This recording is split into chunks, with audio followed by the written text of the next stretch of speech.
Hello दोस्तों, मैं शिवम कुमार अपने YouTube channel SB coaching classes में आपका हार्दिक स्वागत एवं अभिनंदन करता हूं। तो आज हम पढ़ेंगे बेसिक इंग्लिश में या इंग्लिश ग्रामर में। आपको आज की इस वीडियो में हम आपको प्रोनाउन बताएंगे, जिसको हम हिंदी में सर्वनाम कहते हैं, और उसके टाइप्स बताएंगे और कैसे पहचानेंगे कि ये कौन सा प्रोनाउन का एग्जाम्पल है या कौन से प्रोनाउन का उदाहरण है और कौन से प्रोनाउन में क्या डिफिनेशन आती है।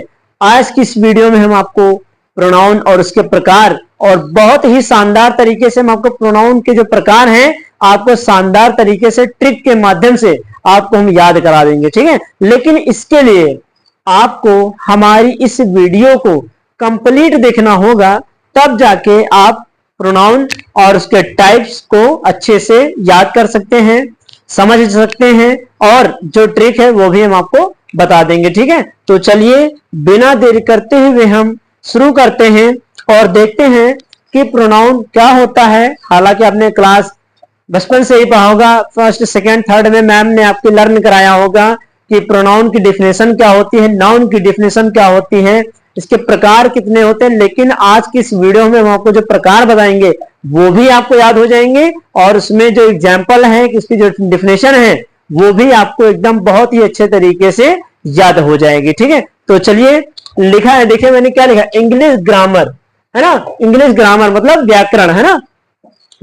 व्याकरण में देखिए हमने आज इसके पहले जो आपको वीडियो लाए थे उसमें हम आपको अल्फाबेट बताए थे, वोवेल कॉन्सोनेंट बताए थे और नाउन बताए थे, पार्ट ऑफ स्पीच बताए थे, और उसी वीडियो में नाउन और उसके टाइप्स की डिफिनेशन विद एग्जांपल मैंने आपको इसके पहले वाली वीडियो में शानदार तरीके से पढ़ाया है। जिन बच्चों ने नहीं पढ़ा है तो आप हमारे यूट्यूब पर जाएंगे और यूट्यूब पर आपको सर्च करना है एसबी कोचिंग क्लासेस, इतना सर्च करेंगे, ठीक है। सर्च करने के बाद आप हमारे चैनल पर आप जब स्क्रॉल करेंगे पहली ही वीडियो आपको मिल जाएगी, उसमें लिखा होगा पार्ट ऑफ स्पीच, नाउन्स और उसके टाइप्स, और मेरा जो फोटो है वो बना होगा, आप उसको वीडियो देख लेना, ठीक है। जिन बच्चों को नहीं मिलता है तो वो हमारे कमेंट बॉक्स में कमेंट करिएगा, हम आपको उसकी लिंक शेयर कर देंगे, ठीक है। तो चलिए शुरू करते हैं। लिखा है प्रोनाउन। प्रोनाउन की हिंदी क्या होती है? सर्वनाम। अच्छे से पता होगा, मैंने बताया था, ठीक है, आप लोगों को पता भी होगा पहले से। प्रोनाउन तो सर्वनाम क्या होता है, तो क्या बोलेंगे सीधे सीधे हिंदी में डिफिनेशन इसकी क्या बनती है, तो वे शब्द जो संज्ञा के स्थान पर प्रयुक्त होते हैं या उपयोग किए जाते हैं सर्वनाम कहलाते हैं। उसी की इंग्लिश देखिए क्या बनेगी, a pronoun is a word which used in place of a noun. मतलब एक ऐसा शब्द जो संज्ञा के स्थान पर प्रयोग किए जाते हैं उन्हें हम सर्वनाम या फिर प्रोनाउन कहते हैं, है ना। ये रहा ये आपकी डिफिनेशन किसकी, प्रोनाउन की। एग्जांपल देख लीजिए, he, she, it, I, we, you, they, ETC, है ना, एटसेट्रा, ठीक है। ये आपके प्रोनाउन हो गए। अब इसी तरह मान लीजिए एग्जांपल आ गया, मैंने पहला एग्जांपल बोला कि लिखा है Ram is a dancer, full stop, he is a boy. ये मैंने इतना एग्जांपल, ये एक ही पूरा एग्जांपल मैंने बोला है। मैंने क्या बोला, मैंने बोला है राम इज अ डांसर, ठीक है। मैंने ये मान लीजिए मैंने एग्जांपल दे दिया, राम इज अ डांसर, और यहां मैंने लिख दिया ही इज अ बॉय, ठीक है, ये हो गया। अब इसमें आपको बताना है कि कौन सा सेंटेंस मींस कौन सा इसमें जो टेंस है वो सेंटेंस है आपका वो प्रोनाउन है। तो आप पहचान लिए हैं, ये जो ही लिखा है ये ही क्या है, प्रोनाउन है। यहां पर देखिए यहां राम लिखा है, भाई राम एक डांसर है, तो राम एक डांसर तो है वो तो ठीक है, लेकिन यहां बोला ही इज अ बॉय, वह लड़का, लेकिन वह लड़का कौन है, ये जो वह आया है वो किसके लिए आया है, तो वह जो आया है वो राम के लिए आया है। तो इसीलिए मैंने बोला है जो संज्ञा के स्थान पर प्रयोग किया जाता है वह आपका सर्वनाम कहलाता है। देखिए जो ही आया है ये राम के लिए आया है, इस वजह से जो आपका ही है वह आपका प्रोनाउन है। उम्मीद करते हैं कि आपको प्रोनाउन की डिफिनेशन और उसके एग्जाम्पल समझ में आए होंगे, ठीक है। तो ये मैंने आपको समझाने के लिए लिखा था, ठीक है। अब चलते हैं टाइप्स देखते हैं, टाइप्स ऑफ प्रोनाउन। सर्वनाम के प्रकार, सर्वनाम के प्रकार में देखिए क्या क्या है। तो सबसे पहले आपको बताना है देयर आर 7 टाइप्स, है ना। ये कितने प्रकार के होते हैं, 7 प्रकार के होते हैं। देखिए कौन कौन सा है। पहला है पर्सनल प्रोनाउन, जिसको हम पुरुषवाचक सर्वनाम के नाम से जानते हैं। देखिए पर्सनल में क्या होता है, पर्सनल प्रोनाउन, तो इसमें भी जैसे पर्सनल प्रोनाउन कौन करेंगे, मतलब जो किसी व्यक्ति या वस्तु के लिए आते हैं, या जो किसी व्यक्ति या वस्तु के लिए प्रयोग किए जाते हैं, वह आपका पुरुषवाचक सर्वनाम या पर्सनल प्रोनाउन कहलाता है। इसमें एग्जाम्पल कौन कौन सा आएगा, ही, सी, इट, इटीसी। अब इसी का मैंने एग्जाम्पल देखिए लिखा ब्रैकेट में, ही इज माई फ्रेंड, वह मेरा दोस्त है। अब जो ही आया, सी, इट, आई, वी, यू, दे, ये सब क्या है, ये सब आपके पर्सनल प्रोनाउन होते हैं। मैम आपके अगर पूछ लेंगे बेटा बताइए ही क्या कौन सा प्रोनाउन है, किस टाइप्स का प्रोनाउन है, तो ही, she, it, I, we, you, दे, ये सब किसके हैं, पर्सनल प्रोनाउन होते हैं। उम्मीद करते हैं कि आपको पहली डिफिनेशन समझ में आई होगी कि पर्सनल प्रोनाउन की हिंदी क्या होती है, कैसे पहचानेंगे कि इसमें ये प्रोनाउन है। मैंने एग्जाम्पल और इसके जो उदाहरण है, डिफिनेशन है, मैंने सब कुछ आपको बताया है, ठीक है।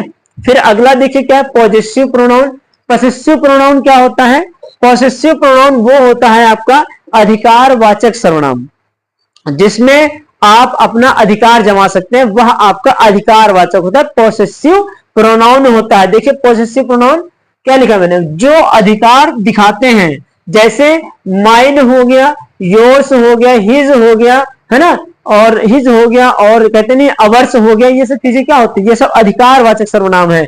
जैसे example, this pen is mine, यह पेन मेरा है। अब जो पेन है वो मुझसे संबंध है, इसीलिए तो मैं कह रहा हूं कि ये पेन मेरा है।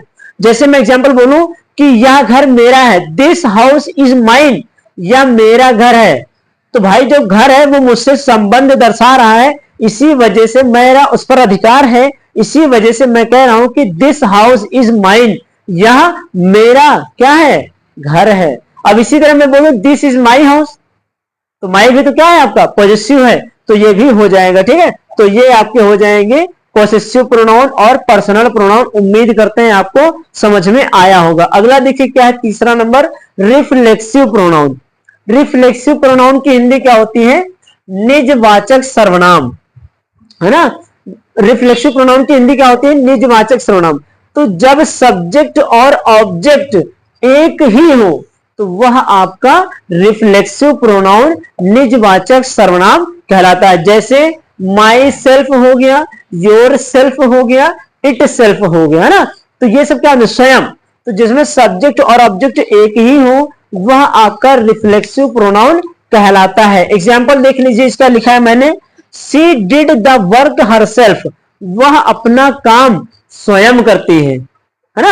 अब यहाँ क्या हो, जो सी आया वो सब्जेक्ट और ऑब्जेक्ट एक ही है, यहाँ ऑब्जेक्ट है नहीं, तो यहाँ क्या हो जाएगा, सी डिड द वर्क हरसेल्फ, वह अपना काम स्वयं करती है।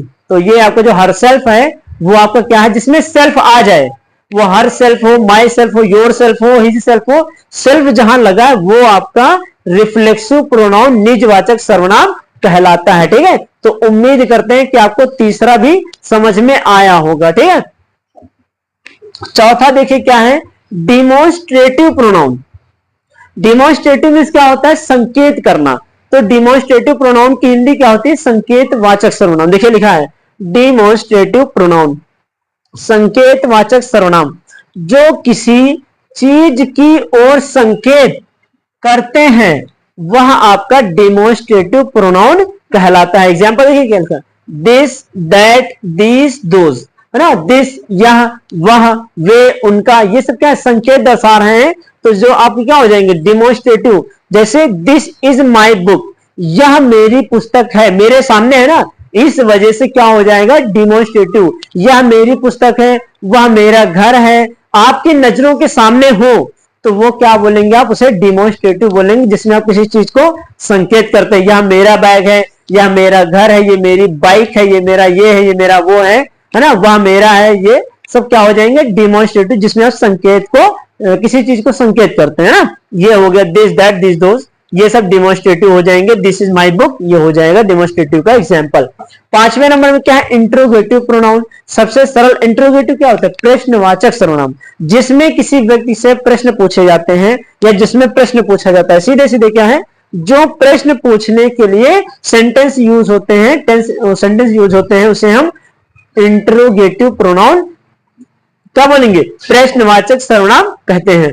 जैसे हु हो गया, हुम हो गया, व्हाट हो गया, हाउ हो गया, व्हेन हो गया, ये सब चीजें क्या होता है, इंट्रोगेटिव। जैसे लिखा है हु आर यू, तुम कौन हो, वेयर डू यू लिव, तुम कहां रहते हो, how many years old are you, तुम कितने साल के हो। तो जो सब प्रश्न पूछने के काम आते हैं वो सारे आपके इंट्रोगेटिव प्रोनाउन, प्रश्नवाचक शब्द, प्रश्नवाचक सर्वनाम कहलाते हैं। ये आपका हो गया इतना। फिर देखिए अगला क्या है, नंबर 6 रिलेटिव प्रोनाउन, संबंधवाचक सर्वनाम। देखिए इसमें क्या है, रिलेटिव में संबंधवाचक सर्वनाम जो दो वाक्यों को जोड़ते हैं या जो दो वाक्यों को आपस में जोड़ने का काम करते हैं, उसे हम क्या बोलेंगे, रिलेटिव प्रोनाउन। जैसे यहां भी देखिए हु आया, हुम आया, विच आया, लेकिन ये जो हु है, हुम है, विच है, ये दो सेंटेंसों के बीच में इस्तेमाल किए जाते हैं, इस वजह से ये आपके रिलेटिव प्रोनाउन कहलाते हैं। देखिए मैंने एग्जांपल लिख रखा है इसीलिए ताकि आपको कंफ्यूजन हो। देखिए लिखा है द बॉय, लड़का, हुम इज, लिखा है हुम इज जो, यहाँ कौन नहीं, हुम इज जो, इज प्लेइंग, खेल रहा है, इज माई ब्रदर, वह मेरा भाई है। वह लड़का मिस, लड़का जो खेल रहा है वह मेरा भाई है। तो दो सेंटेंसों को आपस में जोड़ रहा है, इस वजह से जो आपका यहां पर हु आया है वो रिलेटिव प्रोनाउन का कार्य करेगा। ठीक है, उम्मीद, यहां क्वेश्चन वर्ड भी नहीं बना है, इस वजह से ये आपका इंट्रोगेटिव सेंटेंस भी नहीं है। तो समझ गए होगे ना रिलेटिव प्रोनाउन। अब देखिए अगला क्या है, question number 7, sorry heading 7, indefinite pronoun, अनिश्चित सर्वनाम। अनिश्चित सर्वनाम क्या होता है, जिसमें कोई सीमा ना हो। क्या लिखा है, जो अनिश्चित व्यक्ति या वस्तु को बताते हैं, जो अनिश्चित व्यक्ति या वस्तु को बताते हैं वह आपका इनडेफिनिट प्रोनाउन कहलाता है। जैसे समवन हो गया, एनीवन हो गया, समथिंग हो गया, है ना, इस तरह के कई सारे एग्जाम्पल हो जाएंगे। जैसे एग्जाम्पल मैंने लिखा है एवरीवन इज हैप्पी, हर कोई खुश है। अब यहां संख्या नहीं है, मतलब कोई फिक्स नहीं है कि कितने लोग खुश हैं, बहुत सारे लोग खुश हैं, इस वजह से यह अनिश्चित हो जाएगा। इसमें कोई निश्चित नहीं है कि कितने लोग खुश हैं, कितने लोग दुखी हैं, ये नहीं बोल रहा है। अनिश्चित वस्तु या अनिश्चित व्यक्तियों के बारे में बताते हैं तो वह आपका क्या हो जाएगा, इनडेफिनिट प्रोनाउन, अनिश्चित सर्वनाम कहलाता है। समवन, एनीवन, समबडी, नोबडी, ये सब चीजें आपके अनिश्चित हैं। समवन है ना, या everyone is happy, everyone is eating the food, सब कोई खाना खा रहा है, तो ये सब क्या है, आपका अनिश्चित के बारे में बताया जाता है। उम्मीद करते हैं कि आपको प्रोनाउन और टाइप्स ऑफ प्रोनाउन आपको समझ में आया होगा।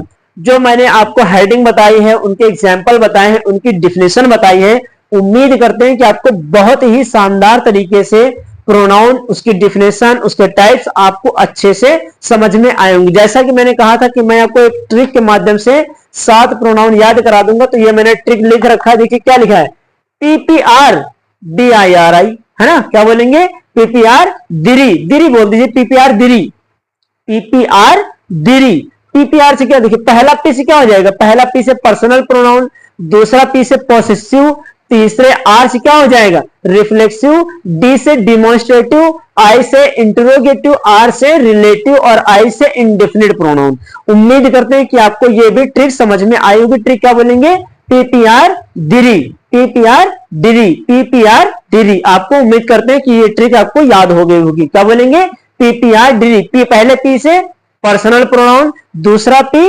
पॉसेसिव प्रोनाउन, फिर R रिफ्लेक्सिव प्रोनाउन, फिर D से क्या होगा, डेमोन्स्ट्रेटिव हो जाएगा, I से इंट्रोगेटिव हो जाएगा, R से रिलेटिव हो जाएगा और लास्ट I से इंडेफिनिट प्रोनाउन। उम्मीद करते हैं कि आपको प्रोनाउन की ट्रिक याद हो गई होगी। ठीक है, तो उम्मीद करते हैं कि आपको ये प्रोनाउन और उसकी डिफिनेशन, उसके टाइप्स आपको आज की इस वीडियो में जो हम आपको इतने शानदार तरीके से समझाने की कोशिश किए हैं, आपके लिए अच्छे से अच्छा कंटेंट लाने का प्रयास करते हैं। अगर आपको ये समझ में आया है तो आप हमारी इस वीडियो को और इस चैनल को ज्यादा से ज्यादा लोगों तक लाइक करिए, शेयर करिए और सब्सक्राइब करिए। तो चलिए मिलते हैं नेक्स्ट वीडियो में इसी तरह इंपॉर्टेंट अगले पार्ट ऑफ स्पीच के लेकर के, है ना। तो मिलते हैं नेक्स्ट वीडियो में और उम्मीद करते हैं कि आप सभी लोग अपनी पढ़ाई बहुत ही अच्छे तरीके से, शानदार तरीके से कर रहे होंगे। और अगर आपको किसी भी टॉपिक में प्रॉब्लम्स आती हैं, किसी भी सब्जेक्ट में, तो आप हमें कमेंट बॉक्स में जरूर कमेंट करिएगा। फिर हम जो भी आपको जिस भी सब्जेक्ट, कोई भी सब्जेक्ट आपको पढ़नी है, मुझे आप कमेंट बॉक्स में कमेंट करिएगा। मैं उस टॉपिक के बारे में आपको प्रोवाइड करा दूंगा जो आपको नहीं आ रहा है, जिस टॉपिक में, जिस सब्जेक्ट में आपको प्रॉब्लम्स आती है। ठीक है, तो मिलते हैं नेक्स्ट वीडियो में। Thanks for watching this video.